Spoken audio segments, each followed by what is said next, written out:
Karena methylprednisolone memang salah satu efek samping yang dikhawatirkan terjadi bibir sumbing ya dan beberapa kelainan-kelainan yang lain gitu. Tapi itu pun juga sangat sangat kecil sekali kemungkinannya. Atau ketika berat badan janin tidak naik-naik, maka boleh kita menggunakan dexamethasone, steroid yang memang bisa menembus sawar plasenta.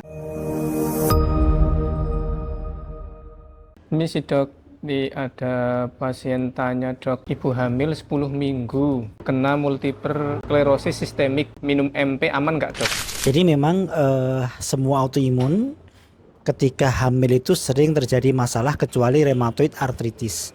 Kalau RA itu biasanya malah kalau hamil baik, tapi kalau selain RA biasanya bermasalah gitu ya. Dan ketika pada saat hamil bermasalah, maka kita masih boleh menggunakan methylprednisolone gitu ya.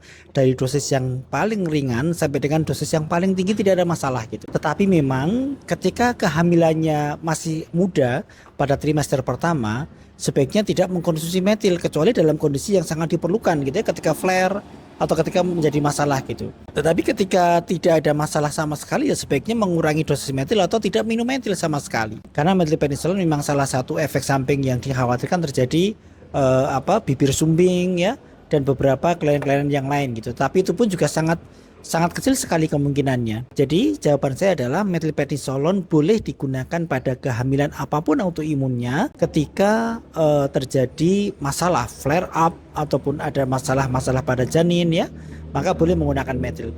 Tapi selama kehamilannya baik-baik saja, maka sebaiknya tidak menggunakan methylprednisolone gitu. Nah, ketika flare up baik pada ibunya flare, maka kita boleh menggunakan metil sampai dengan dosis yang sangat tinggi, yang push dose sampai dengan 1 gram pun tidak masalah. Atau ketika pada janin terjadi masalah, misalnya terjadi pengembangan paru yang tidak sempurna, maka kita boleh mengganti methylprednisolone dengan dexamethasone, steroid yang bisa menembus sawar plasenta ya. Kalau metil mungkin tidak begitu efektif, maka diganti dengan steroid tipe yang lain seperti dexamethasone misalnya. Atau ketika berat badan janin tidak naik-naik, maka boleh kita menggunakan dexamethasone, steroid yang memang bisa menembus sawar plasenta. Jadi intinya pertanyaan tadi adalah apapun itu, entah sistemik sklerosis, entah SLE, entah Sjögren, kalau terjadi masalah pada ibu maupun janinnya, boleh menggunakan steroid, methylprednisolone ataupun dexamethasone.